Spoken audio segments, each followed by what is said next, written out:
Tim. I think we could do that. I think Majesty's totally up to you, but if this works in your models without it, obviously it'd be better just to avoid it if we could. But yeah, we could definitely run that if you want us to.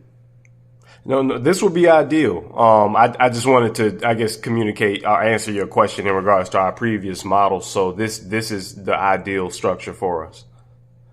Okay, perfect. Okay, so Brad and Tim, I know that when we talked last week, among the three of us, we had some questions about some of the numbers, and we can get into that a little bit. Yeah, I mean, I guess one quick, and I'll turn it over to Brad for more of the details. Your question about next steps is really, verifying the rents. I mean, we did a very quick review of the rents first. I go to the Braddock's website on, what rent in certain MSAs. So, the market seeing the third-party reports, I think, would be a big help from a next step standpoint. And obviously, those would be key to any offering document as we're marketing these to investors. So I would say that's probably next step if you wanted to continue to kind of move forward is just seeing where we are on those third parties. That's often, as I'm sure you're aware, that's often the driver of timing is, how long it takes to get those third parties and then getting an official statement together. A couple of just quick things. Hey, Tim, before you leave next steps, the other thing, Majesty, we'll need to talk to bond counsel once we decide that this is moving forward and get the issuer get on their calendar to get the bond resolution approved. I know you've got an inducement resolution approved, but we'll need to get with bond counsel and get with the issuer to get that process moving as well. Okay. And on no worries. And then on the number standpoint, I know I think Brad came back to you a couple weeks ago with just some clarifying points, and I think that's what made the model work based on the original set of numbers we were looking at, piecemealing it from various sources. So the project acquisition, we've got at 15,450. The capital expense fund, we've got at 2,762 and change. Both of those numbers, I think we got directly from you on your last response to us, which I think was a big help. Minor nuances, operating reserve fund and operating account, those are often sized at closing based on current kind of financial. Brad, correct me if I'm wrong, I think we ended up changing that to be more conservative and actually grabbing the higher operating expenses that kind of kick in year 3. So those reserve funds and deposits are just a little bit higher because we understand that you're ramping things up over the first 2 years. Rents are obviously going up, vacancies are going down, but your expenses go up too. So but those are, in the grand scheme of things, those are fairly small numbers compared to the other ones that you see. We did bump up, and we can review this and get it, nailed down better, but we did bump up cost of issuance quite a bit to be more in line with what we see in these models, because these end up being non-rated transactions, so a lot of the fees are just higher than what you might see on rated transactions. We could look at seeing if this deal could get rated by a rating agency, but that process is usually fairly long and it's fairly expensive on the front end, and you don't know what rating you're going to get, right? So that's something as we move forward, we're happy to explore with you. But like I said, it's fairly expensive right off the bat, and you're not going in knowing I'm going to get this rating.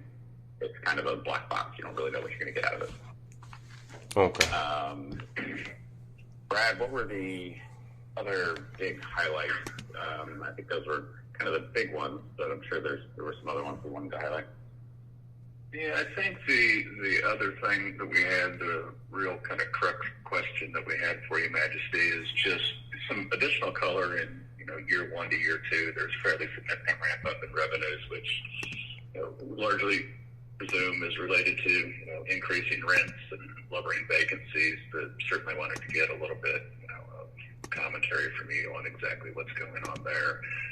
From just a revenue and expense standpoint, looking from there on out, we've got fairly conservative assumptions in there with the 2% annual increase in revenue and 3% increase in expenses, which I think is something that we would be in a position where we would need to show, a little bit conservative estimates going forward. So certainly good there, but I just wanted to get some color on those first couple of years. Okay. Well, in the first couple of years, essentially, we will be increasing the rents through applying subsidies to the property, specifically housing choice vouchers, which will create a pretty significant rent premium, and that process will start immediately, but take about a year to about a year and a half total for all of the current leases to expire or be renewed at these new levels. But that is an important part of our business plan when it comes to the property is to reposition it, and it currently doesn't have any subsidized renters there, or many subsidized renters there. So that's we would attack that angle pretty aggressively to increase the rents, and also to have the right tenant base there to continue operations properly. Okay, so you're converting it, and these are tenant-based vouchers versus project-based vouchers? These are tenant-based. They would be tenant-based. Okay. Mm-hmm. But we would aim. If there's we would look to have a large percentage. I'd say we target usually about 40 to 50%, but definitely 40% tenant-based vouchers would be brought to the property in partnership with the housing authority. So that's what's happening there in those first 2 years. Okay, and you have a good relationship with the housing authority. We had a deal. Sounds like here you already kind of have an idea on them. We had a deal in Florida that the vouchers came in lower than the rent they already had, which caused all sorts of underwriting problems. Yeah. So I'm assuming in this case you're not envisioning that being a problem. So that's good. No. And do you have a lot of tenants who just don't currently qualify, or are they just not gone through the process? They haven't gone through the process. A better idea of the vacancy that may come from this to at least start. Yeah, they're not aware of the process. They're also not aware of the resource, to be honest. It's a challenging process to go through as a tenant, more so than as a developer. Yeah. So that's a big part of it. Just not aware of that. And also the management there, they haven't positioned it to be friendly for that, and they haven't shown interest in it. So okay. No, that makes sense. We just want to make sure, and I'm sure the market study, set all that out. And, it's helpful when you get the vouchers in there, because you're not really raising the rent from the tenant. You're raising the revenues for the project, which is a big help. So, we just wanted to clarify that, because, if you see a big rental increase all of a sudden, it's like, okay, how do you account for any vacancies where people say we're not paying that? But having the vouchers basically come in and replace that is definitely a plus. No, I think that's a good story. And also, when we're trying to sell the bond, having a percentage that will be vouchers. They may not be vouchers at closing, but having a percentage of the deal that has vouchers on it is always a plus to investors. Yeah, and we do intend to have a rent schedule in place before closing as well, so that will help as well, hopefully. Okay. And one other thing, I don't know, I think we made an assumption, Brad, but I don't think we saw it anywhere in your numbers. Do you have an idea of repair and replacement per unit ongoing, per unit per year ongoing? We put in like a $400 one just to throw something in there, but obviously it could be higher or lower. It's probably going to be based on the market study. Yeah, we have $250 in there, and that's kind of what the appraisal had in there as well. I guess in the model that we provided to you wasn't in there, but $400 is that could work too, but we use $250. Okay. Yeah, that's something we'll settle on as we go forward. We wanted to put in a somewhat conservative number. It usually ranges from $250 to $600, depending on the age of the property, et cetera. Okay. Yeah, so we're a little more conservative on ours right now, right? Yeah, in the deal before this, so it's not it wasn't like putting that in there, blew the model up. So we wanted a little higher, just to be a little more conservative. Yeah. Okay. Makes sense. Brad, I know that was our main point. Were there other ones? Obviously, we can share a little more detail on how we size some stuff. I think, Majesty, you mentioned a fairly tight time frame to close. What are you looking at as far as the time frame on this? End of March, mid-April, which is about two to 2.5 months. Yes. So in that case, the rating's out the door. So don't even worry about the rating conversation then. Okay. Well, and I was just say, Tim, with the rating too, is if this works without it, then I agree. It's not worth it because he's looking to close this way quicker than we can hurry up getting the rating agency engaged. Exactly. So that just removes one headache out of the way. So just ignore that. So it's really, where are you on the third-party reports? You already have those in hand? Yeah, we do have them. The appraisal is from October, the middle or end of October. So I'm assuming that will need to be updated, or we need to figure out something there. And same thing with the market study. We had them done at the same time, and the PCR.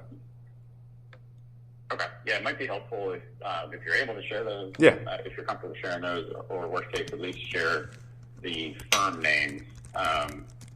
We just need to make sure those groups are, investor base that we'll be selling to looks at those groups and doesn't have any issues or track record of deals having concerns. So I think that'll be a big help. And then as Ted mentioned earlier, just from a pure timing standpoint, officially, if you're wanting to move forward, kind of officially get engaged, we also have to do some fund disclosures with the issuer like we did with you last week. And then just really figuring out their calendar, I think would be the driving, the items that are really going to drive the timing. The offering document is a much heavier lift than a normal kind of rated transaction. So if we want to go forward, getting an underwriter's counsel involved and having them start conversations with bond counsel would also be a big plus to maintaining that schedule. Okay. Yeah, Tim, this is Ted, I was going to suggest, Majesty, if it's okay with you, that Tim and Brad and I might reach out to Allison Dyer, your bond counsel, and just get a sense of where she is with the issuer. And if that's okay with you, we can reach out to her and have that conversation. Okay. That would be fine. And I do have a couple of quick questions, if you don't mind. On the sizing, I guess what type of LTC could we expect, or I guess I'm trying to understand the equity requirements that we should be prepared to make. Based upon the initial structure that we took a look at, Majesty, we don't see a need for additional equity in there to make that cash flow. It's doing just fine on its own based on the figures that you had sent over and once we revised this model. So I'm not sure that that's going to be anything that needs to be a concern at this point. I'm not sure of what could potentially change that, but I certainly think the project is going to be able to support at least this size of debt load. Okay, great. And also, I guess, would there be any, I know there's cost, or I assume there's cost on the upfront side once officially engaged. What could we expect there just to be prepared?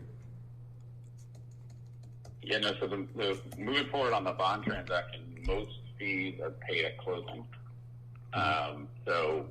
But bond counsel may have a retainer. You may have already paid that for all we know, but some of the counsels may have a retainer. But from our standpoint, we're paid when the transaction closes. Our counsel is paid when the transaction closes. So there's nothing from our standpoint that has fees due prior to closing of the transaction. Outside of your third-party reports and items like that. Okay. So issuer, once you go through the official issuer process, they could have, good faith deposit or some other deposit you have to pay for them to cover costs and some of their legal fees. But Ted, correct me if I'm wrong, nothing from our side. That LOI our engagement at this point that you signed last week. And then if you want to move forward, we'll get you a more formal cost of issuance proposal as opposed to now we just have kind of a good estimate in there.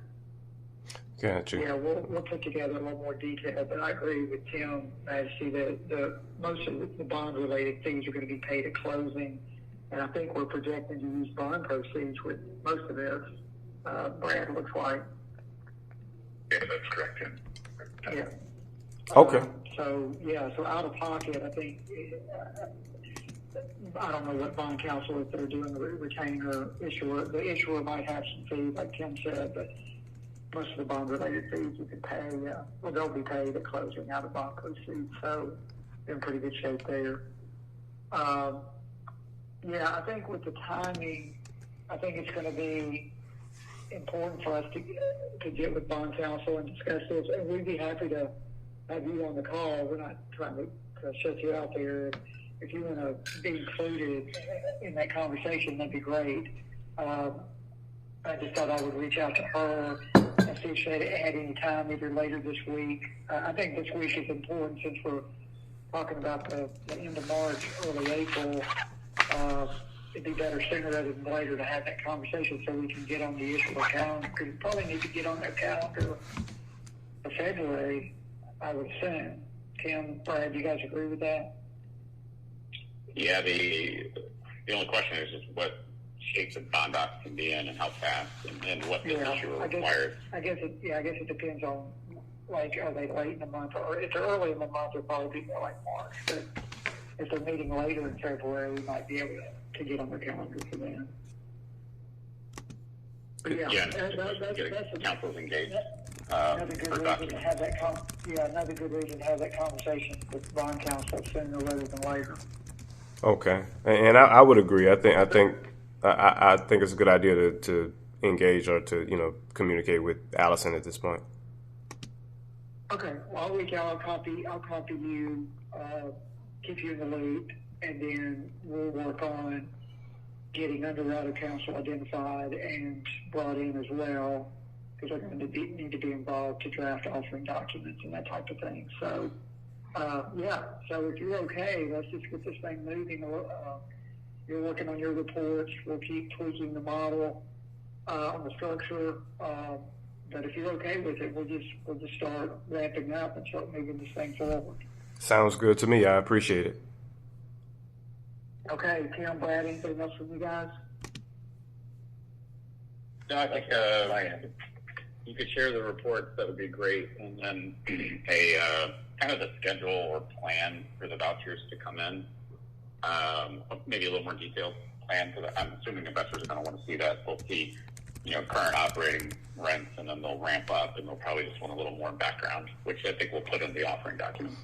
But if you have a kind of a plan, more detailed plan schedule of when those vouchers would be coming in, I think that'd be a big help. Okay, I'll send that over. Perfect. Okay. All right, thanks for your time, Majesty. Really appreciate it. All right, talk to you guys soon. Thank you. Bye. All right.